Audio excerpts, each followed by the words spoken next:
Hello दोस्तों, मैं आपका फिर स्वागत करती हूँ हमारे चैनल पे। दोस्तों, सबको पता ही है आज के टाइम में हेल्थ इंश्योरेंस में इन्वेस्ट करना कितना ज़रूरी है। जैसे हम कुछ लेने से पहले कुछ बातों का ध्यान रखते हैं, वैसे ही हमें हेल्थ इंश्योरेंस लेने से पहले भी कुछ बातों का ध्यान रखना चाहिए। हेल्थ इंश्योरेंस लेने से पहले लोगों को ये समझ नहीं आता कि वो अगर एकदम फिट है तो वो हेल्थ इंश्योरेंस पॉलिसी ले या ना ले, और फिर कौन सी कंपनी को चूज़ करें और उसके बाद कितना का कवर लें, और उसके बाद क्या क्या चीज़ उसमें इंक्लूडेड होती है या एक्सक्लूडेड, कौन से फंड में इन्वेस्ट करें, कौन सी स्कीम को चूज़ करें, एट्सेट्रा एट्सेट्रा। ये कुछ ऐसी चीज़ें हैं जो लोगों को परेशानी में डाल देती हैं हेल्थ इंश्योरेंस लेने से पहले। तो मैं हूँ विंशी जैन और आज हम बात करेंगे कि हेल्थ इंश्योरेंस लेने से पहले कौन सी बातों का ख्याल रखना चाहिए। सबसे पहला है कंपैरिजन एंड रिसर्च। तो फ्रेंड्स, कुछ भी लेने से पहले हम उसे कंपेयर करते हैं जिससे हमें बेस्ट चीज़ मिल पाए। वैसे ही हमें हेल्थ इंश्योरेंस को भी कंपेयर करना चाहिए बाकी हेल्थ इंश्योरेंस पॉलिसी से, जिससे हमारे लिए इजी रहता है बेस्ट पॉलिसी चूज करना। मान लीजिए आपको 3 लाख का इंश्योरेंस चाहिए, तो उसके लिए आप कंपेयर करोगी कौन सी हेल्थ पॉलिसी आपको बेस्ट पैकेज दे रही है जिसमें आपकी सारी रिक्वायरमेंट्स कंप्लीट हो रही हैं। पॉलिसी सस्ती हो या महंगी, आपको वही लेनी चाहिए पॉलिसी जो आपकी सारी नीड्स एंड रिक्वायरमेंट्स को पूरी कर रही हो।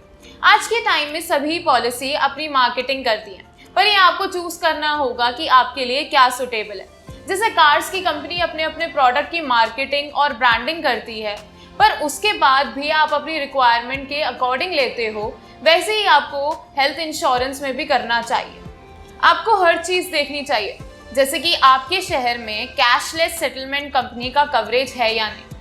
आपको इन चीज़ों को ध्यान में रखना चाहिए, तभी उसके बाद अपना बेस्ट इंश्योरेंस प्लान चूज करना चाहिए।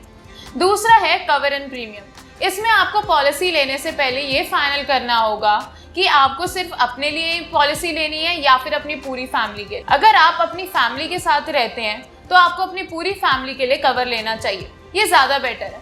अगर आप इंडिविजुअल कवर लेंगे तो उसका प्रीमियम ज़्यादा हो सकता है। और ये ध्यान रखिएगा कि अगर आपके पेरेंट्स की एज 50 या 60 है तो उसकी पॉलिसी आपको अलग से लेनी होगी, क्योंकि उनका प्रीमियम हाई हो सकता है, इसलिए उनकी पॉलिसी आपको इंडिविजुअल लेनी चाहिए।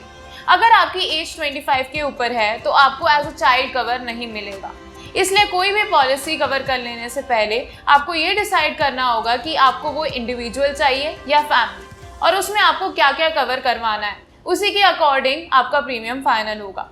थर्ड है disclose all your medical conditions in front of the health insurance policy company. इसमें आपको अपनी सारी health conditions health insurance policy company को बतानी होगी, और ये ज़रूरी इसलिए है क्योंकि आपको उसके अकॉर्डिंग ही पॉलिसी मिलती है, और अगर बाद में वो डिजीज़ डिटेक्ट होता है तो आपकी पॉलिसी कैंसिल हो सकती है उसी टाइम। जैसे कि मान लीजिए आपको डायबिटीज़ है और आपने उस टाइम नहीं बताया और बाद में वो चीज़ पता चली, तो आपकी पॉलिसी कैंसिल हो सकती है। तो इस बात का खासकर ध्यान रखिए कि अपनी मेडिकल कंडीशन के बारे में ज़रूर बताएं। फोर्थ है इंक्लूजन्स एंड एक्सक्लूजन्स। इसमें हमें ये देखना ज़रूरी होता है कि हेल्थ इंश्योरेंस पॉलिसी में क्या क्या इंक्लूडेड है और क्या क्या एक्सक्लूडेड।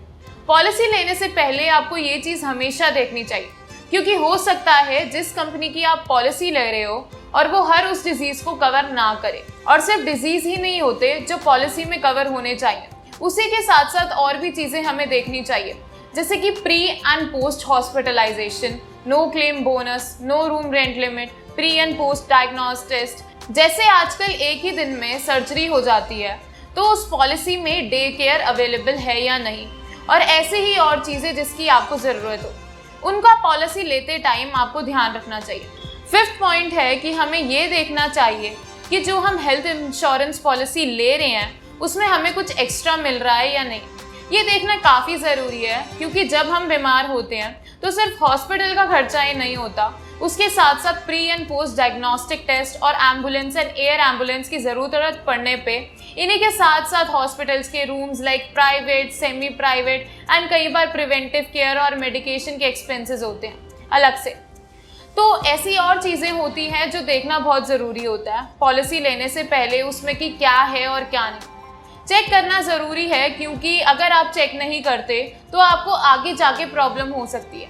इसलिए हमेशा याद रखें पॉलिसी लेते टाइम हर चीज़ ध्यान से देखें जिससे कुछ मिस ना हो। 6 पॉइंट है प्रेफर्ड हॉस्पिटल। मतलब कि आपके पास के हॉस्पिटल में आपकी पॉलिसी एम्पैनल्ड हो। जो सबकी हेल्थ इंश्योरेंस पॉलिसी है उसके पैनल पर कुछ हॉस्पिटल्स होते हैं, तो उस लिस्ट में आपके प्रेफर्ड हॉस्पिटल का नाम होना बहुत ज़रूरी है, क्योंकि अगर आपका हॉस्पिटल एम्पैनल्ड है तो आपको कैशलेस फैसिलिटी काफ़ी आराम से मिल जाएगी और आपका क्लेम पास होने में भी आपको कोई दिक्कत नहीं होगी। 7th पॉइंट है टॉपअप। इसमें यह होता है कि आप अपनी कंपनी इंश्योरेंस का भी टॉपअप करवा सकते हैं। काफ़ी कंपनीज में 2-3 लाख तक का कवर मिलता है, लेकिन वो बहुत केसेस में सफिशिएंट नहीं होता, तो उसको भी आप टॉपअप करवा सकते हैं। 8th पॉइंट है डे केयर प्रोसीजर्स। हमेशा पॉलिसी लेने से पहले डे केयर प्रोसीजर्स जरूर चेक करें, क्योंकि आजकल कुछ सर्जरीज और मेडिकल ट्रीटमेंट सिर्फ एक ही दिन में हो जाते हैं, उसके लिए उनको ज़्यादा दिन नहीं रुकना होता, और कुछ पॉलिसीज़ में ये डे केयर फैसिलिटी प्रोवाइडेड नहीं होती है, तो इसलिए इसको देखना बहुत ज़रूरी है। इससे आपका काफ़ी खर्चा बच सकता है। तो फ्रेंड्स, हेल्थ इंश्योरेंस पॉलिसी लेने से पहले इन बातों का ज़रूर ध्यान रखिए, इससे आपको आसानी होगी अपनी हेल्थ इंश्योरेंस पॉलिसी चूज़ करने में। अगर आपको ये वीडियो इन्फॉर्मेटिव लगी और पसंद आई तो इसको लाइक कीजिए और शेयर करिए अपने फ्रेंड्स और रिलेटिव्स के साथ, और आगे फ्यूचर में ऐसी और इन्फॉर्मेशन के लिए हमारे चैनल को सब्सक्राइब करें और इसी के साथ साथ बेल आइकन पे भी क्लिक करें, जिससे हमारी वीडियो की नोटिफिकेशन आपको टाइम से मिले। धन्यवाद।